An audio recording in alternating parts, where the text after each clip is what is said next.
আসসালামু আলাইকুম everyone. Physics second পেপারের এমসিকিউ গুলো সলভ করতেছি। তো দেখো, দেরি না করে শুরু করি। এক নম্বরে কি বলছে যে 100 পাক বিশিষ্ট একটি কুণ্ডলীতে 4 অ্যাম্পিয়ার তড়িৎ প্রবাহ চালালে 0.0 ডাব্লিউবি চৌম্বক ফ্লাক্স তৈরি হয়। কুণ্ডলীর স্বকীয় আবেশ গুণাঙ্ক কত? চারটা অপশন দেওয়া আছে। তো এখানে দেওয়া আছে কি পাক সংখ্যা এন হচ্ছে 100, তড়িৎ প্রবাহ আই মানে হচ্ছে 4 অ্যাম্পিয়ার, আর চৌম্বক ফ্লাক্স মানে ফাই এটা কত 0.02। তো আমরা তো সমীকরণ জানি, N phi is equals to L I, যেখানে এল কি, এল হচ্ছে স্বকীয় আবেশ গুণাঙ্ক।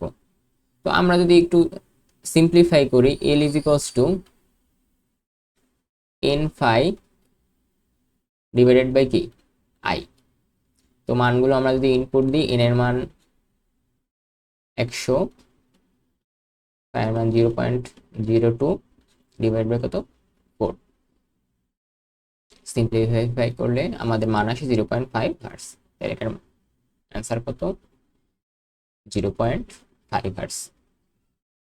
এখন এখানে ধরো পরীক্ষার হলে অনেকে তাড়াহুড়া করে অনেক সময় এই যে এন আছে না, যে পাক সংখ্যা, এটা কিন্তু মানে গুণ করতে ভুলে যায়।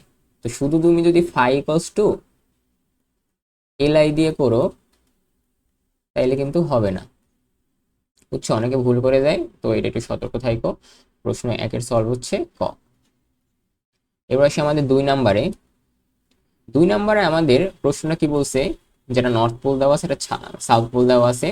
বলছে চিত্রে লুপ দুইটিতে তড়িৎ প্রবাহের দিক যথাক্রমে দুইটিতে কি ক্লকওয়াইজ, দুইটিতে অ্যান্টি ক্লকওয়াইজ, প্রথমটিতে ক্লকওয়াইজ ও দ্বিতীয়টিতে অ্যান্টি ক্লকওয়াইজ, নাকি প্রথমটিতে অ্যান্টি ক্লকওয়াইজ ও দ্বিতীয়টিতে ক্লকওয়াইজ। তো দেখো এখানে অনেক কিছু মানে বুঝতে হবে। তো ধরো বাম দিকে লুপের ক্ষেত্রে আমরা যদি দেখি, এখানে চুম্বকের নর্থ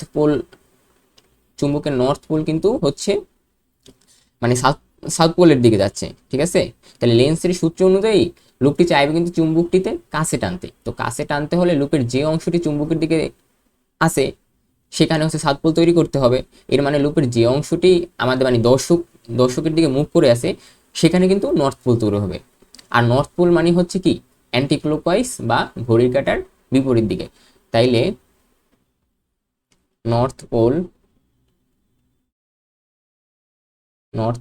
এইটা মানে কি ঘড়ির কাঁটার বিপরীত বা anti clockwise, anti clock anti clockwise. আবার ডান দিকের লুপের ক্ষেত্রে যদি দেখো, চুম্বকের সাউথ মানে এস পোল, ডান দিকের লুপটি কিন্তু এগিয়ে যাচ্ছে। তো লেন্সের সূচনা যে লুপটি চাইবে চুম্বকটিতে মানে দূরে ঠেলে দিতে, মানে বাধা দিতে চাইবে। তো দূরে যদি ঠেলতে হলে লুপের যে অংশটি চুম্বকের দিকে আসে সেখানে সমমেরু অর্থাৎ সাউথ পোল তৈরি হবে। ফলে লুপের যে অংশটি আমাদের দিকে আসে সেখানে নর্থ পোল তৈরি হবে। আর নর্থ পোল মানে হচ্ছে তোমার অ্যান্টি ক্লকওয়াইজ। তো এখানে তো লিখলাম যে নর্থ পোল মানে হচ্ছে অ্যান্টি ক্লকওয়াইজ। তাইলে আমাদের ফাইনাল কি হবে, এখানে ব্যাখ্যা আছে, একটু দেখো যে বাম বাম দিকের থেকে বাধা দেয়, বাম দিকে লুপ নর্থ পোল দিকে সরে যাচ্ছে, তাই লুপটি তাদের আকর্ষণ করতে চাইবে। তো এখানে ব্যাখ্যা দেওয়া আছে। তাইলে ডান দিকের লুপের দিকে এস পোল এগিয়ে আছে, তাই লুপটি তাকে বিকর্ষণ করতে বা বাধা দিতে চাইবে। সুতরাং দর্শক প্রান্তে এন পোল সৃষ্টি হবে, যা কি যে অবশ্যই অ্যান্টি ক্লকওয়াইজ। তাহলে ফাইনাল অ্যান্সার হচ্ছে আমাদের খ। তো এখানে তোমাদের একটু বোঝার সুবিধার্থে আমি ধরো এই যে এটা দিছি, দেখো এখানে অ্যান্টি ক্লকওয়াইজ নর্থ পোল, তারপর সাউথ পোল, নর্থ থেকে সাউথ দিকে যাচ্ছে, এটা হচ্ছে লুপ 1, এটা হচ্ছে লুপ 2। তো এই নের প্রান্তগুলোকে তীর চিহ্ন দিলে তাই অ্যান্টি ক্লকওয়াইজ ঘুরে, আর এস এর প্রান্তে তীর চিহ্ন দিলে সেটি কি ক্লকওয়াইজ ঘুরে, সেটা কিন্তু ক্লকওয়াইজ ঘুরে। শুধু মনে রাখবে লুপ সবসময় চুম্বকের গতিকে উল্টাতে উল্টাতে চায়, ঠিক আছে? তাইলে লুপ সব সময় লুপ সব সময় কিন্তু লুপ সব সময় কিন্তু চুম্বকের চুম্বকের গতির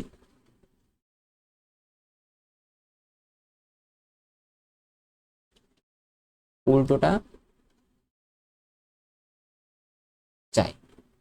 যেহেতু উল্টোটা চাই তাইলে দূরে দূরে গেলে কাছে টানে, আবার কাছে এলে কি দূরে ঠেলে, বুঝছো? দূরে গেলে কাছে টানে, কাছে এলে দূরে ঠেলে মানে বিপরীত আর কি। তো এটা একটু দেখো, এখানে সবকিছু হাইলাইট করা আছে যে কোনটা কিভাবে ঘুরে। তো এটা গেল, এরপর আমরা হচ্ছে 3 নাম্বারের দিকে যাই।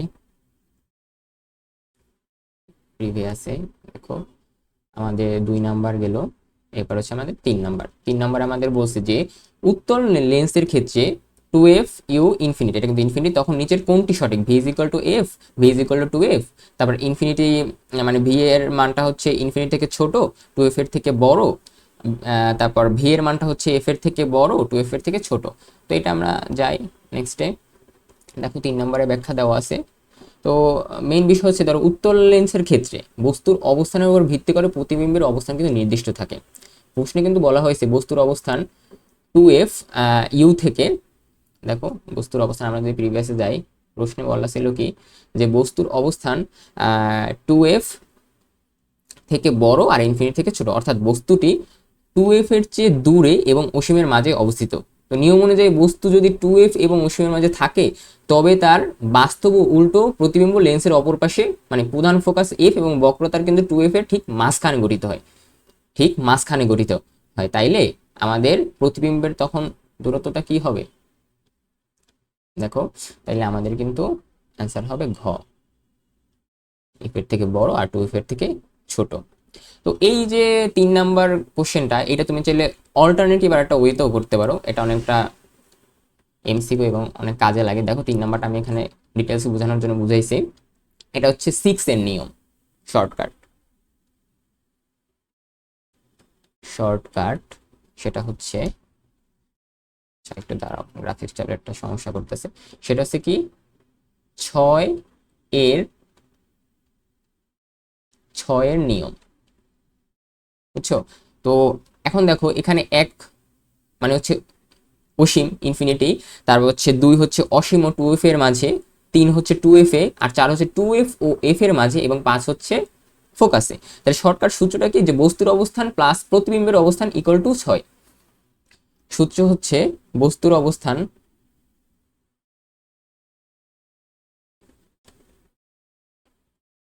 বস্তুর অবস্থান প্লাস প্রতিবিম্বের প্রতিবিম্বের অবস্থান ইকুয়াল টু কত? 6। এখন এইটা কিন্তু আমাদের শুধুমাত্র বাস্তব প্রতিবিম্বের ক্ষেত্রে সূত্রটা, শুধুমাত্র শুধুমাত্র বাস্তব বাস্তব বাস্তব প্রতিবিম্বের ক্ষেত্রে, শুধুমাত্র বাস্তব প্রতিবিম্বের ক্ষেত্রে। তো তাহলে প্রতিবিম্বটাই তোমার হচ্ছে এখানে তুমি যদি সূত্র ইউজ করো তাইলে আমাদের ফাইনাল অ্যান্সার হবে, দেখো এখানে ফাইনাল অ্যান্সার হবে আমাদের এই যে 4 নাম্বারটা, এই সূত্রে অ্যাপ্লাই করো। তাহলে শর্টকাট এটা যদি মানে মাথায় রাখো 6 নিয়মটি, তাইলে কিন্তু হচ্ছে তোমার ভুল হওয়ার কোনো পসিবিলিটি নাই। আবার ধরো এখানে একটু রেড মার্কিং মার্কিং করি, দেখো আমি এখানে যে আমাদের ওই যে চিত্রটা দিয়েছি,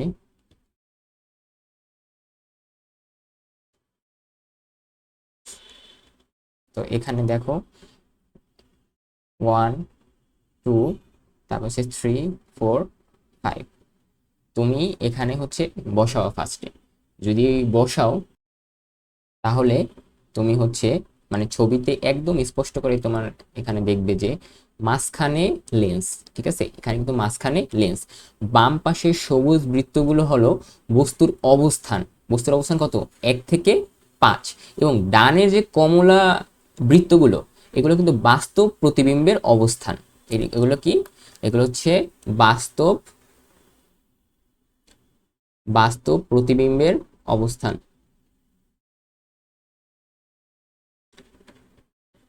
বাস্তব প্রতিবিম্বের অবস্থান। তাইলে এই যে আমি এখানে লাল বক্স যেটা লিখছি, object position plus image position equal to 6, মানে কি তোমার হচ্ছে ধরো যে সূত্রটা আমাদের অবজেক্ট মানে হচ্ছে এই যে আমরা এখানে লিখছি না বস্তুর অবস্থান প্লাস প্রতিবিম্বের অবস্থান ইকুয়াল টু 6, ইংলিশে হচ্ছে এইটার নাম। তো তুমি যদি এখানে 3 নম্বরে এই প্রসিডিউরটা অ্যাপ্লাই করো তাহলে কিন্তু ইজিলি হয়ে যাচ্ছে। তাইলে তুমি দেখো বস্তুকে যদি 2 নাম্বার পজিশনে, বস্তুকে যদি কত 2 নাম্বার পজিশনে অর্থাৎ 2f থেকে অসীমের মাঝে রাখি, তবে প্রতিবিম্ব কোথায় হবে? অবভিয়াসলি তুমি কি করবা, 6 থেকে 2 মাইনাস করবা, 6 থেকে 2 মাইনাস করবা, তাহলে অ্যান্সার কত আসে? 4। তাহলে অ্যান্সার কত আসছে? 4। আর 4 নাম্বার পজিশন মানে কি? এফ থেকে 2f এর মাঝে। আর 4 নাম্বার পজিশন মানে কি? এই যে এফ থেকে 2f এর মাঝে। তাহলে তুমি ইজিলি কিন্তু বুঝতে পারতেছো যে আমার ফাইনাল এখানে হবে। তো এই তাইলে আর তোমার ওই যে আঁকার দরকার নাই, মানে ওইভাবে আমরা যে এখানে ক্যালকুলেশনগুলো করছি ওখানে ব্যাখ্যা তো দিছিলাম যে এই যে এখন প্রিভিয়াসে যাও, প্রিভিয়াস কিন্তু আমরা অনেক কিছু ব্যাখ্যা দিছিলাম। তো তুমি যদি চিত্রটা ভিজুয়ালাইজ করতে পারো তাহলে কিন্তু আর এটার দরকার নাই। তো আমরা হচ্ছে 4 নাম্বারে যাই। দেখো 4 নাম্বার কোশ্চেনটা কি বলছে যে একটি নবদূরবীক্ষণ যন্ত্রের অভিলক্ষের ফোকাস দূরত্ব 4 মিটার, বিবর্ধন দেওয়া আছে 50, অভিনেত্রের ফোকাস দূরত্ব কত? এবং 5 নাম্বারে বলছে উদ্দীপকের দূরবীক্ষণ যন্ত্রের বিবর্ধন বৃদ্ধি করা যায়। তো এখানে অনেক কিছু কন্ডিশন দেওয়া আছে, এগুলো দেখো আমরা আস্তে আস্তে পড়ি। 4 নাম্বারটা এখানে দেওয়া আছে কি অভিলক্ষের ফোকাস দূরত্ব মানে এফ নট এর মান দেওয়া হচ্ছে তোমার 4 মিটার, এফ নট এর মান 4 মিটার দেওয়া আছে, এবং বিবর্ধন মানে হচ্ছে ছোট হাতের এম, এটার মানে হচ্ছে 50। তাহলে আমরা জানি স্বাভাবিক দর্শনের ক্ষেত্রে নব দূরবীক্ষণ যন্ত্রের বিবর্ধনের সূত্র M is equal to F naught divide by F e. এটা কিন্তু আমরা জানি। এফি হচ্ছে অভিনেত্রের ফোকাস দূরত্ব, তাহলে এফি এর জন্য আমরা যদি সাজাই, মানটা সাজাইলে কি পাবো? F is equal to F naught divided by M. F naught এর মান হচ্ছে 4, এম এর মান হচ্ছে 50। তাইলে আমাদের ফাইনাল মান আসে 0.08 মিটার। তো এখানেও এটার তোমার ট্রিক্স আছে, শর্টকাটে ধরো শর্টকাটে করতে পারো, সেটা হচ্ছে তুমি 4কে 50 দিয়ে ভাগ করার সবচেয়ে সহজ উপায় কি? লব ও হর দুটোকে 2 দিয়ে গুণ করে দেওয়া। তাহলে লবের উপরে 8 আর নিচে কত? 100, যা দেখেই কিন্তু আমরা বলে দিতে পারি 0.08, মানে লবে 8 আর হচ্ছে নিচে হচ্ছে 100, ঠিক আছে? এবং এটা কিভাবে করবো আমরা জানো? লবে 8 আমরা যদি 2 দিয়ে গুণ করি, ধরো এখানেও 2 দিয়ে গুণ করলাম, তাইলে 8 ডিভাইডেড বাই 100, তাহলে ফাইনাল আনসার কত? 0.08। মানে এটা ধরো ঢাবিতে এমসিকিউতে দিল, তাইলে তুমি ওই তোমার তো ক্যালকুলেটর থাকবে না, এই জন্য আর কি দেখাইলাম। 4 নাম্বার গেল। 5 নাম্বারে কোশ্চেনটা আমাকে কি বলছে যে উদ্দীপকের দূরবীক্ষণ যন্ত্রের বিবর্ধন বৃদ্ধি করা যায় কিনা। তো আমরা তো একটু সূত্র দেখছি যে M is equal to F naught divide by F E. আবার আমরা জানি, দেখো লেন্সের ক্ষমতা পি এবং ফোকাস দূরত্ব হচ্ছে এফ, এটা কিন্তু একে অপরের ব্যস্তানুপাতিক। P equals to 1 divided by F, বা F equals to 1 divided by P. এখন বিবর্ধনের সূত্রে ফোকাস দূরত্বের বদলে ক্ষমতা আমরা যদি বসাই, দেখো এখানে যদি আমরা বিবর্ধন মানে এখানে যদি আমরা ক্যালকুলেশনের উপর করি, তাইলে M equals to 1 divided by P naught divided by 1 divided by P e. আমরা ফাইনালি পাই P e divided by P naught, যেখানে পি নট হচ্ছে অভিলক্ষের ক্ষমতা আর পি হচ্ছে অভিনেত্রের ক্ষমতা। তো এই নতুন সমীকরণ থেকে মানে একদম স্পষ্ট দেখতে পাই কি বিবর্তন হচ্ছে এম এবং এর সাথে অভিনেত্রের ক্ষমতা কি পি, সমানুপাতিক, ঠিক আছে? এটা কিন্তু সমানুপাতিক। তো তুমি অভিনেত্রের ক্ষমতা যদি বৃদ্ধি করো, দূরবীক্ষণ যন্ত্রের ক্ষমতাও কি বৃদ্ধি পাবে। অন্যদিকে অভিলক্ষের ক্ষমতা পি যদি নিচে থাকে, এই যে এটা কি নিচে না, তাইলে কিন্তু তোমার নিচে থাকায় তা বাড়ালে আবার বিবর্তন কমে যাবে। তো তুমি এটা হচ্ছে এই সূত্র দিয়ে ইজিলি মনে রাখতে পারো, যেমন এই যে পি বাই পি নট, তুমি এটা দিয়েই কিন্তু ফাইনালি হচ্ছে করতে পারবে। তো আরেকটা বিষয় দেখ, ফোকাস দূরত্বে যা হয় ক্ষমতায় কিন্তু তার উল্টোটা হয়। তো অভিলক্ষের ফোকাস বাড়লে বিবর্ধন কিন্তু বাড়ে, কিন্তু অভিনেত্রীর ক্ষেত্রে ক্ষমতা বাড়ালে বিবর্ধন বাড়ে। এইটাই হচ্ছে মেইন পার্ট। তো এটা সূত্রের সাথে মানে ভিজুয়ালাইজ করলে তোমরা সে বুঝতে পারবা। তো ফাইনাল অ্যান্সার এখানে দেওয়া আছে 5-এর কত, 5-এর হচ্ছে গ। ঠিক আছে, গ। দেখো আমরা পড়ে যাই নেক্সটে। এটা তো গেল। এবার হচ্ছে 6 নাম্বার। 6 নাম্বারে কি বলছে আমাদের, যে ওই যে ভৌত আলোক বিজ্ঞানের কোশ্চেন, ইয়ং এর দ্বিতীয় পরীক্ষায় দুটি চিরের মধ্যবর্তী দূরত্ব 4 মিলিমিটার এবং 2 মিটার পর দূরের পর্দায় ব্যতিজাত ঝালো সৃষ্টি করা হলো। আলোর তরঙ্গ দৈর্ঘ্য 5800 অ্যাংস্ট্রম। ডোরা প্রস্থ কত? তো দুটি চিত্রের মধ্যবর্তী দূরত্ব এ হচ্ছে 4 মিলিমিটার, এটা অবশ্যই তোমার কনভার্ট করতে হবে 4 × 10⁻³ পর্দার দূরত্ব বড় হাতের ডি, এটা হচ্ছে 2 মিটার। আলোর তরঙ্গ দৈর্ঘ্য ল্যামডা যেটা দেওয়া আছে ওটাকে আমরা কি জানি 10⁻10 দ্বারা গুণ করে মিটারে নিব। তাহলে কত হয় 5800 ইন্টু 10⁻10 মিটার। তারপর আমাদের ডোরা প্রস্থের সূত্র del X is equal to lambda D divided by A. সুন্দরভাবে মানগুলো বসালে আমাদের ফাইনাল অ্যান্সার আসবে। এই যে এখানে দেওয়া আছে 1.45 ইন্টু 10⁻4 মিটার। 1.45 into 10⁻4 metre. এটা কত নম্বর আছে? এটা গতে আছে। একটা বিষয় কি জানো, এখানে কিন্তু অনেকে ভুল করবে। কি ভুল করবে? ডোরাপ্রস্থ আর কেন্দ্রীয় উজ্জ্বল ডোরা থেকে পরপর দুটি ডোরার দূরত্ব আর ডোরা ব্যবধানের হচ্ছে গুলিয়ে ফেলবে। তো একটা কিন্তু 2 দ্বারা ভাগ আছে আর একটা কিন্তু 2 দ্বারা ভাগ নাই। এই যে আমাদের এখানে এখানে তোমার যে 2a, ঠিক আছে, এটা কিন্তু 2a হবে সূত্র। এটা কিসের ক্ষেত্রে? এটা কিন্তু ডোরা প্রস্থের ক্ষেত্রে, ডোরা প্রস্থ। আর ডোরা ব্যবধানে কিন্তু তোমার আর 2a হয় না। আমি প্রথম ভুল করে কি দিছিলাম, তো 2a হবে কিন্তু। আর ডোরা ব্যবধানে সেটা কিন্তু তোমার এ শুধু নিচে বসবে, তখন ল্যামডা ডি ডিভাইডেড বাই এ। এটা কিন্তু হচ্ছে ডোরা ব্যবধানের ক্ষেত্রে, ডোরা ব্যবধানের ক্ষেত্রে। তো তোমার অবস্থায় এখানে ডোরা প্রস্থ চাইছে যে সেজন্য 2 দ্বারা ভাগ করবে। তার বলছে যে উদ্দীপকের ব্যবস্থাটিকে 1.33 প্রতিসরণাঙ্ক বিশিষ্ট মাধ্যমে নিয়ে গেলে তরঙ্গ দৈর্ঘ্য হ্রাস পাবে, ডোরা প্রস্থ হ্রাস পাবে, কৌণিক ব্যাসার্ধ হ্রাস পাবে। এটা কিন্তু আমরা অনেক সিকিউ করছিলাম, তো সিকিউ থেকে আশা করি তোমাদের কনসেপ্ট ক্লিয়ার আছে। যেমন বাতাস থেকে পুরো ব্যবস্থাটাকে যদি আমরা অন্য কোনো মাধ্যমে নিই, মানে 1.33 প্রতিসংকরণের মাধ্যমে নিয়ে গেলে আলোর বেগ কিন্তু কমে যায়। তাহলে কি হয়? আলোর বেগ কমে যায়। আর আলোর কম্পাঙ্ক যেহেতু অপরিবর্তিত থাকে, তাই বেগ কমার কারণে আলোর তরঙ্গদৈর্ঘ্য ল্যামডা আনুপাতিক হারে কিন্তু কমে যাবে। সুতরাং নতুন মাধ্যমে তরঙ্গদৈর্ঘ্য হবে lambda prime is equal to lambda divided by mu. এটা মনে রাখো। তো এইটা এখন অপশনগুলো আমরা একটু বুঝাই। যে ফার্স্টে কি বলছে, তরঙ্গদৈর্ঘ্য হ্রাস পাবে, যেহেতু মাধ্যমটি ঘন তাই সূত্র অনুযায়ী তরঙ্গদৈর্ঘ্য হ্রাস পাবে। এটা কি সঠিক? তারা বলছে যে ডোরাপ্রস্থ কি হ্রাস পাবে?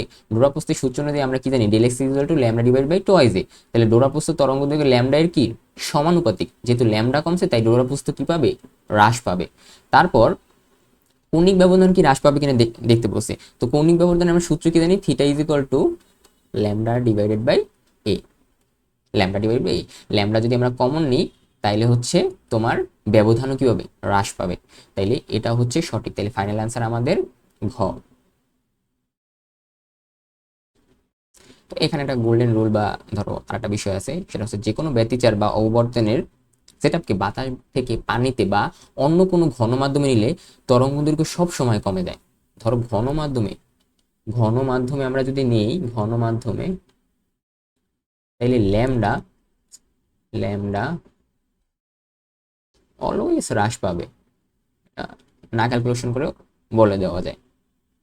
তাহলে ল্যামডা যদি কমে যায় আর তরঙ্গ দৈর্ঘ্যের উপর নির্ভরশীল সবকিছু, যেমন ডোরা প্রস্থ, ডোরা ব্যবধান, কৌণিক ব্যবধান, ওই মাধ্যমের প্রতিসরণাঙ্কের কারণে মিউ কিন্তু কমে যাবে। অর্থাৎ পানিতে ডোবালে সবই কমে। ঠিক আছে, তাইলে কিন্তু আমার আর ক্যালকুলেশন করার দরকার নাই। পানিতে তুমি ডোবালে যাই ডুবাও না কেন সবই হ্রাস পাবে। এটা কিন্তু খুব ফাস্ট অ্যান্সার করা যায়। দেখো 8 নম্বরে কি বলছে। 8 নম্বরে বলছে যে ফটোতড়িৎ ক্রিয়ার ক্ষেত্রে ফটোতড়িৎ প্রবাহ আলো তীব্রতার উপর নির্ভরশীল, ফটোতড়িৎ প্রবাহ আলোর কম্পাঙ্কের উপর নির্ভরশীল, নিবৃত্তি বিভব ও কম্পাঙ্ক পরস্পরের সমানুপাতিক কিনা এটা দেখাইতে বলছে।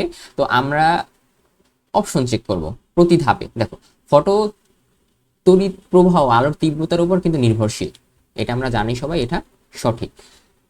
মানে ইন্টেন্সিটি যত বেশি হবে ফোটনের সংখ্যা তত বেশি হবে, ফলে নির্গত ইলেকট্রনের সংখ্যা বা তড়িৎ প্রবাহ তত বাড়বে। ইন্টেন্সিটির এই বিষয়টা মাথায় রাখো, ইন্টেন্সিটি। তারপর 2 নম্বর অপশনে ফটো তড়িৎ প্রবাহ আলোর কম্পাঙ্ক বা নির্ভরশীল, এটা কিন্তু ভুল। কেন ভুল? ফোটনের শক্তি নির্ধারণ করে ইলেকট্রনের সংখ্যা নয়। ফটোতড়িৎ ক্রিয়া কিন্তু ফোটনের শক্তি নির্ধারণ করে, ইলেকট্রনের সংখ্যা নয়। সূচন কম্পাঙ্কের চেয়ে বেশি যে কোনো কম্পাঙ্কেই প্রবাহ পাওয়া যাবে, তবে প্রবাহের মান কম্পাঙ্কের উপর নির্ভর করে না। প্রবাহের মান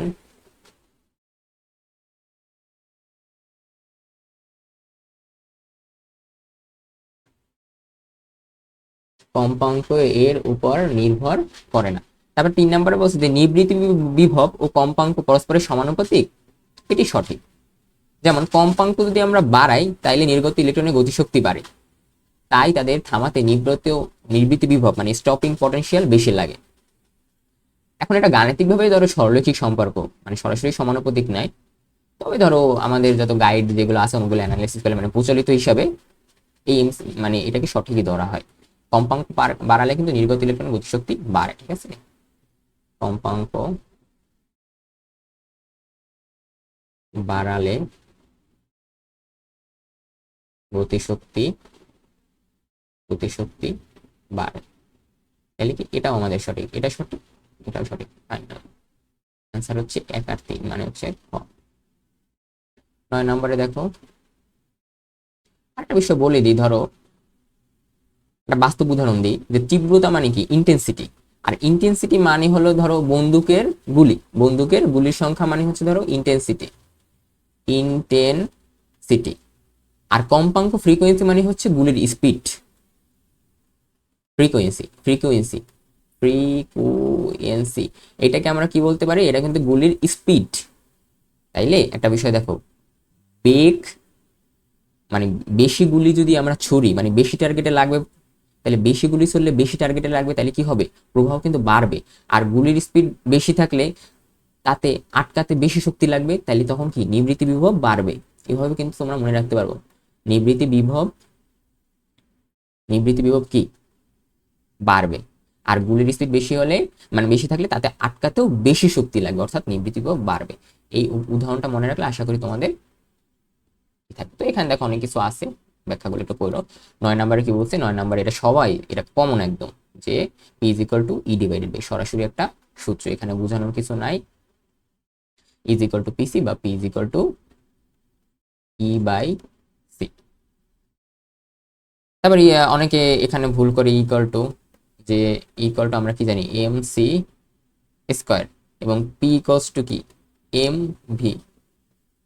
তো অনেকে মনে করো ভর শূন্য কণা দেখলেই সরাসরি E = PC, মানে ভর শূন্য কণা দেখলে অনেকে সরাসরি আবার P = এইটা ইউজ করে, তো এটা কিন্তু হবে না। ফাইনাল অ্যান্সার হচ্ছে 9। 10 নম্বরে আমরা যাই।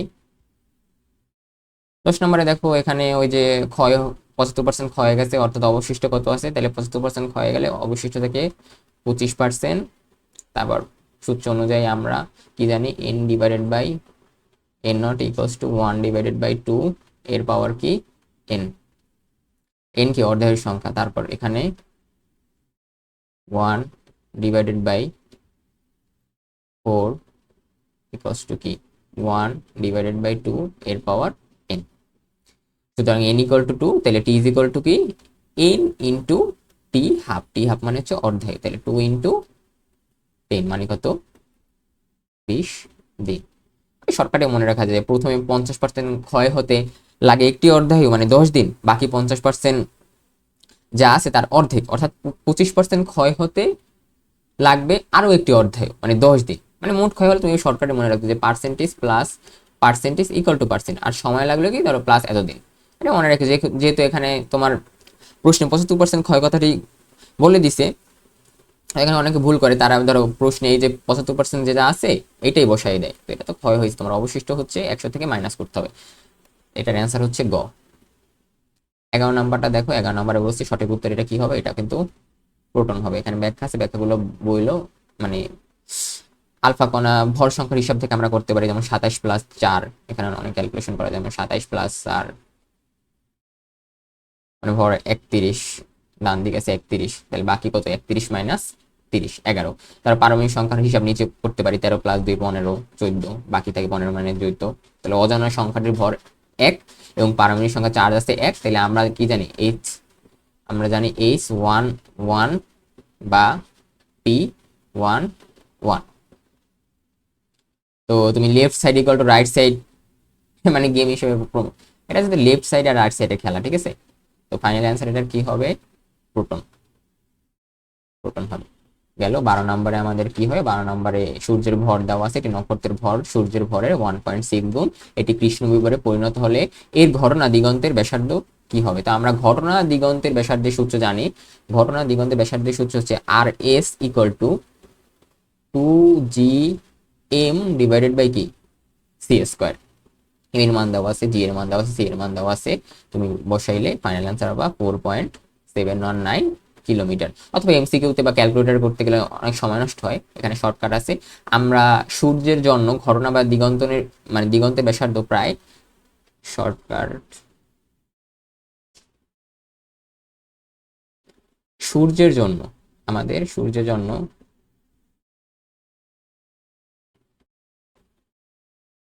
সূর্যের জন্য ঘটনা বা দিগন্তের ব্যাসার্ধ, ঘটনা বা দিগন্তের ব্যাসার্ধ 3 কিলোমিটার বা 2.95 কিলোমিটারও বলতে পারো। যেহেতু নক্ষত্রটির ভর সূর্যের ভর কত 1.6 গুণ, তাই তার ঘটনা দিগন্তের ব্যাসার্ধেরও হবে সূর্যের ব্যাসার্ধ মানে সূর্যের 1.6 গুণ, মানে এর ব্যাসার্ধ হবে সূর্যের ব্যাসার্ধের 1.6 গুণ। তাইলে 1.6 ইন্টু তুমি যদি 2.95 করো, তাহলে অ্যান্সার আসবে 4.72 কিলোমিটার, 4.72 কিলোমিটার। তো এইভাবেও আর কি মনে রাখতে পারো, সমস্যা নাই। এটার অ্যান্সার হচ্ছে গ।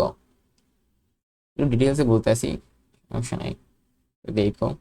তারপর আমাদের কত নাম্বার হচ্ছে, 13 নাম্বার। 13 নাম্বারটা মহাবিশ্বের চূড়ান্ত পরিণতি প্রধানত কিসের উপর নির্ভর করে, এখানে ব্যাখ্যা দেওয়া আছে, ব্যাখ্যাগুলো একটু পড়ো।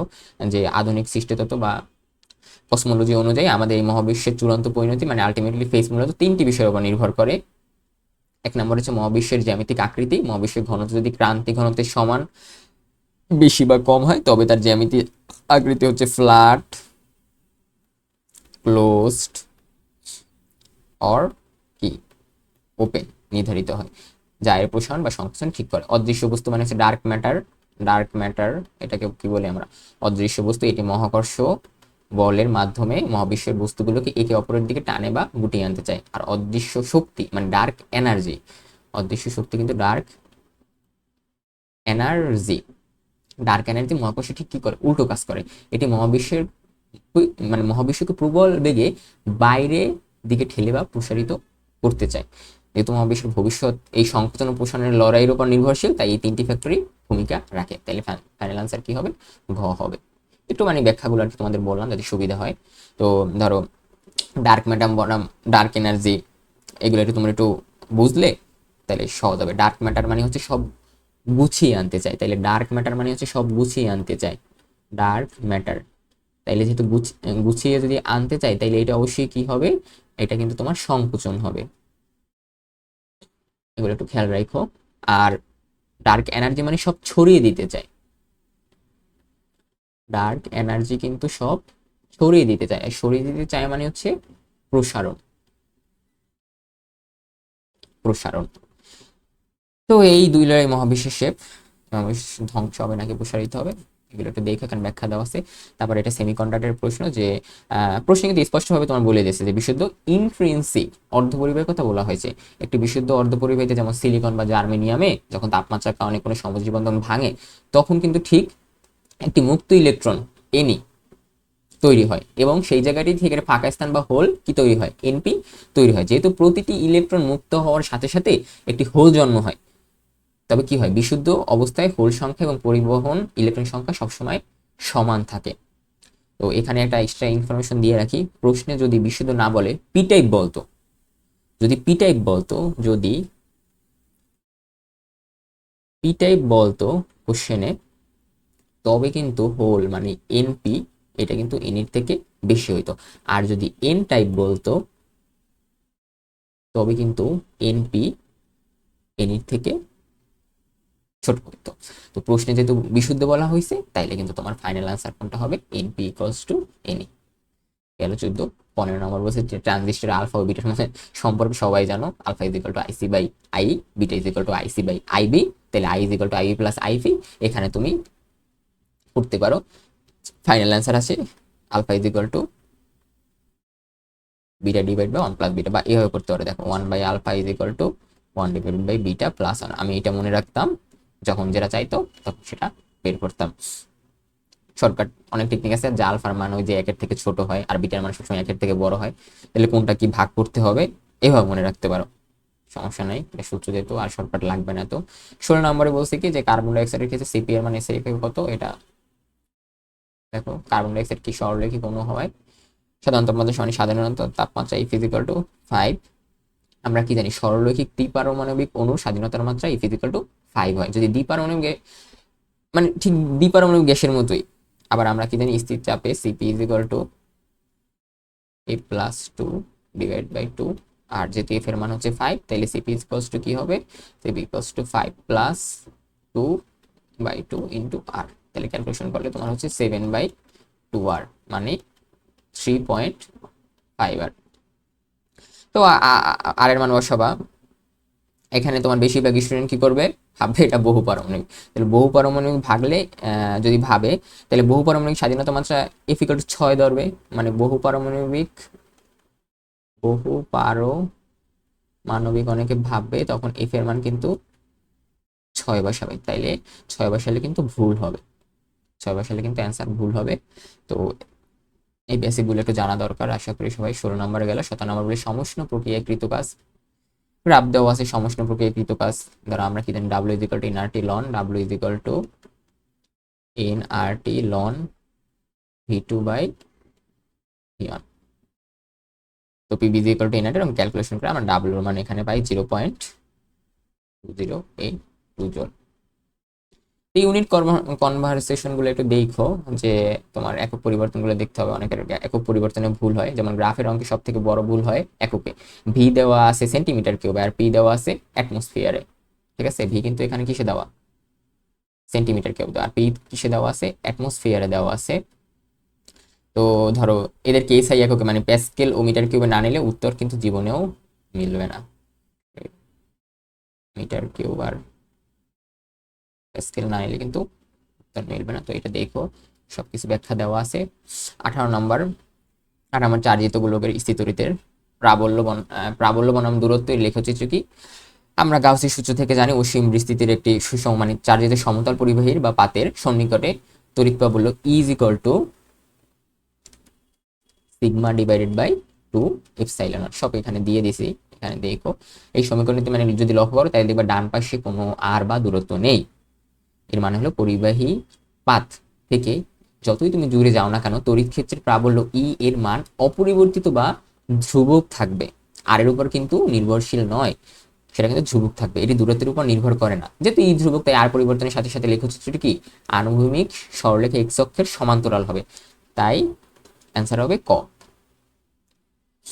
এখন যদি তোমার সমতল পরিবাহী না বলে বিন্দু চার্জ বলতো, মানে পয়েন্ট চার্জ যদি বলতো,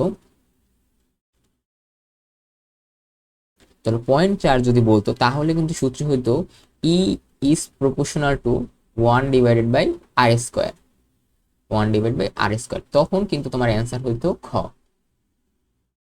এই যে তাহলে পয়েন্ট চার্জ বলে কিন্তু এইটা হইতো। তো এগুলো একটু খেয়াল রাখতে হবে আমাদের। 18 গেল, 18 গেল, একটু টাইম মেবি বেশি লাগবে আছে, আমি ডিটেলসে ব্যাখ্যা দেওয়ার ট্রাই করতেছি।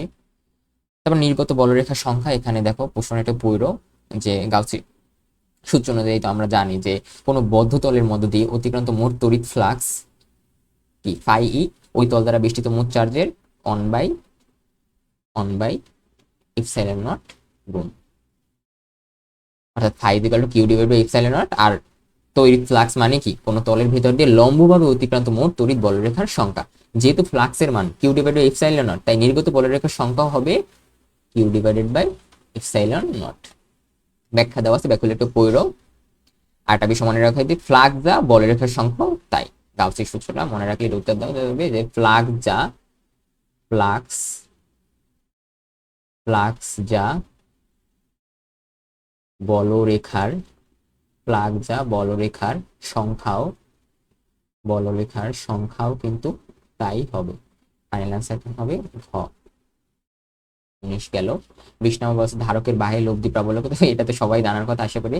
এখানে ব্যাখ্যা দেওয়া আছে যেটা সমান্তরাল পাত ধারকের মূলত দুটি বিপরীত চার্জে চার্জিত সমান্তরাল পাত দিকে কিন্তু একটা সমান্তরাল পাত ধারক তৈরি হয়। সমান্তরাল পাত ধারক কিন্তু এইভাবে হয়, দেখো এইভাবে একটা, ধরো আঁকতে পারলাম না ঠিকভাবে, ধরো এখানে প্লাস প্লাস প্লাস, এখানে মাইনাস মাইনাস মাইনাস, এখানে একটা যদি প্লাস কিউ চার্জ থাকে, এখানে যদি মাইনাস কিউ, তাহলে কিন্তু সমান্তরাল পাত ধারকের সৃষ্টি হয়। তো বলছে ধারকের বাহিরের কোনো বিন্দুতে, তো পজিটিভ পাতের জন্য তড়িৎ প্রাবল্য বাইরের দিকে, ধরো ইয়ন ইজ ইকুয়াল টু কি sigma divided by 2 epsilon naught. এবার নেগেটিভ পাতের জন্য তড়িৎ প্রাবল্য ভেতরের দিকে কাজ করে, মানে E2 হচ্ছে এই দিকে কাজ করবে, তখন E2 আবার কি হবে sigma divided by 2 epsilon naught. এখন যেহেতু বিন্দুটি ধারকের বাহিরে, তাই এই দুটি প্রাবল্য সমান ও বিপরীতমুখী, তাই লব্ধি প্রাবল্য কি হবে E is equal two E1 minus E2, তখন কি 0 হবে। বুঝতে পারছি? তাহলে ধারকের বাইরে পজিটিভ আর নেগেটিভ পাতের প্রভাবে কাটাকাটি শূন্য হয়, 0 হয়ে যায়। কিন্তু প্রশ্নে যদি ধারকের ভেতরে বলতো, অবশ্যই খেয়াল করবা, যদি একটু চেঞ্জ করি, যদি ধারকের ভিতরে বলতো, তখন কিন্তু তোমার মানে প্রভাব একই দিকে কাজ করতো না, তখন যোগ হয়ে উত্তর হয়ে যেত sigma divided by epsilon naught, মানে sigma divide by 2 epsilon naught আর sigma divide by 2 epsilon naught যোগ করলে তো sigma divide by epsilon naught হয়। এখন এই অ্যান্সার কখন হইতো যদি বলতো ভিতরে বললো, তাহলে তখন sigma divided by epsilon naught answer হইতো। কিন্তু এটা ফাইনাল অ্যান্সার কি?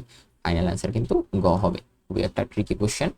পরেরটায় যাই আমরা, পরে 21 নাম্বারটা একটু পড়ো। মূল কনসেপ্ট হচ্ছে কি, গ্যালভানোমিটার একটা সুবিধি মানে সেন্সিটিভ যন্ত্র, এর ভেতর দিয়ে যদি বেশি মাত্রায় তুমি তড়িৎ প্রবাহিত করো, তাহলে এর কুণ্ডলী পুড়ে নষ্ট হয়ে যেতে পারে। এই জন্য গ্যালভানোমিটারকে কি করে, সমান্তরাল সমবায় যুক্ত করে, এবং সমান্তরাল সমবায় একটা শান্ট মানে কি, ক্ষুদ্র মানের একটা রোধ। যেহেতু তড়িৎ সবসময় কম রোধের পথ দিয়ে যেতে পছন্দ করে, তাহলে মূল কারেন্টের বড় অংশটি শান্ট দিয়ে চলে যায়, ফলে গ্যালভানোমিটারের ভেতর দিয়ে খুব সামান্য কিন্তু তড়িৎ প্রবাহিত হয়। তড়িৎ প্রবাহ কিন্তু তখন সামান্য তড়িৎ প্রবাহিত হয় এবং যন্ত্রটি কি থাকে, নিরাপদ থাকে। তাইলে গ্যালভানোমিটারের উদ্দেশ্য কি? গ্যালভানোমিটারের নিজস্ব বিদ্যুৎ প্রবাহ কমানো, বা এখানে একটা ট্রিক্সও আছে, সেটা হচ্ছে শান্ট হলো ধরো শহরের ট্রাফিক জ্যাম কমানোর জন্য বানানো একটা বাইপাস রোড।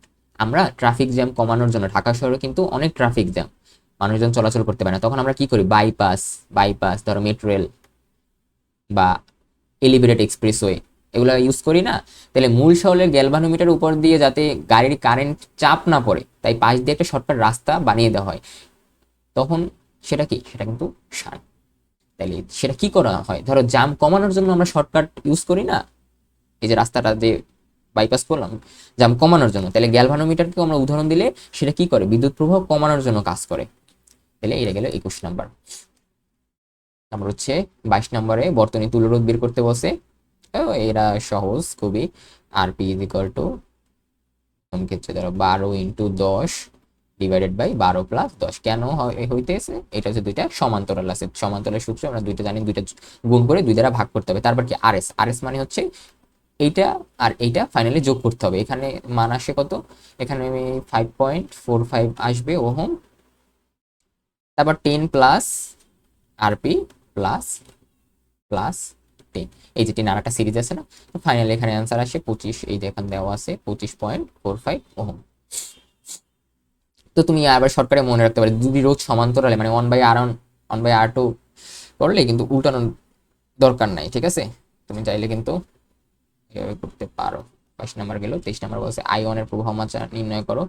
এটা 22 নাম্বার প্রশ্ন থেকে তো আমরা ধরো পাইছি, এই যে 25.545 ওহম আমরা তো পেলাম না, তাহলে ভি দেওয়া আছে, তাহলে নর্মাল সূত্র I is equal to V divided by R. এখান থেকে তুমি কারেন্ট বের করতে পারবা। এখন কারেন্ট আমাদের কি হয়েছে, সমান্তরাল অংশে না গিয়ে কিন্তু দুই ভাগে I1 I2 তে ভাগ হয়ে গেছে। যেহেতু কারেন্ট ভাগ হয়েছে তাহলে তখন কি হবে, সিডিআর। সিডিআর মানে হচ্ছে কারেন্ট ডিভাইডার রুল। তো কারেন্ট ডিভাইডার রুল ইউজ করে তুমি হচ্ছে এই যে বর্তনীর I1 বের করতে পারবা। তো কারেন্ট ডিভাইডার ইউজ করতে যে অনেকের ঝামেলা হইতে পারে, আমি এভাবে শিখতাম, যার কারেন্ট বের করবো তার দুপুরে ধর IX RX, যে যার কারেন্ট বের করবো তার তার দিকে রোধ বসবে, তারপর হচ্ছে আরপি কিন্তু এখানে ধরো এই যে টোটাল ভি থাকবে, এখান থেকে ক্যালকুলেশন করে তুমি হচ্ছে আইএক্স এর মান বের করতে পারবে। তো 12 ওহম এর কারেন্ট I1 বের করতেছি, তাই কিন্তু 12 ওহমের ভিতর বের করবো না, তাহলে কিন্তু তার উল্টোটা বসাইতে হবে। উল্টোটা যদি তুমি বসাও তাইলে হচ্ছে দেখো 10 আরপি কত বের করছিলাম আমরা, আরপি কিন্তু অবশ্যই তোমার হচ্ছে এখানে 22 হবে। আর এবার এখানে 0.0 এটা কত বের, 0.3536 অ্যাম্পিয়ার। এটা ক্যালকুলেশন করলে আয়নের মান আসবে তোমার 0.1607 অ্যাম্পিয়ার। এবার মনে রেখে এরা। তারপর 23 নাম্বারটা একটু দেখো, আয়ন গেল। 24 নাম্বারটা ব্যাখ্যা দেওয়া আছে, আণবিকভাবে ঝুলানো একটি দণ্ড চুম্বকের উত্তর দক্ষিণ বরাবর যাইতে চায়। তো ওটা তো চিত্র দেখাইলাম না, চিত্র দেখলে আশা করি বুঝতে পারবা। যেমন একটি দণ্ড চুম্বককে মুক্তভাবে ঝুলিয়ে দিলে তা পৃথিবীর চৌম্বক ক্ষেত্রের প্রভাবে উত্তর দক্ষিণ বরাবর স্থির হয়। কি হয়, উত্তর দক্ষিণমুখী বরাবর স্থির হয়। তো 1 নাম্বার আমরা যদি অ্যানালাইসিস করি, লব্ধি বল শূন্য হয়। পৃথিবীর চৌম্বক ক্ষেত্রকে যদি স্থানীয়ভাবে সুষম মানে ইউনিফর্ম ধরা যায়, তাহলে সুষম ক্ষেত্র কিন্তু চুম্বকের উত্তর ও দক্ষিণ মেরুর উপর সমান ও বিপরীতমুখী কাজ করে, তাহলে ফলে লব্ধি কি হয়, শূন্য হয়। 2 নাম্বারটা অ্যানালাইসিস করি লব্ধিটার কি শূন্য হয় কিনা। চুম্বকটি যখন উত্তর দক্ষিণ বরাবর অর্থাৎ চৌম্বক ক্ষেত্রের সমান্তরালে স্থির থাকে তখন মধ্যবর্তী কোণ থিটা হচ্ছে 0 ডিগ্রি হয়। এবং টর্কের সূত্র অনুযায়ী আমরা কি জানি, tau is equal to M B sine theta. Tau is equal to M B sine theta. যদি এখন সাইন 0 হয় তাহলে কি হবে, এম বি কত হইল, এম বি। কিন্তু কি বলছে, টর্ক ওরা শূন্য থাকার কথা বলতেছে।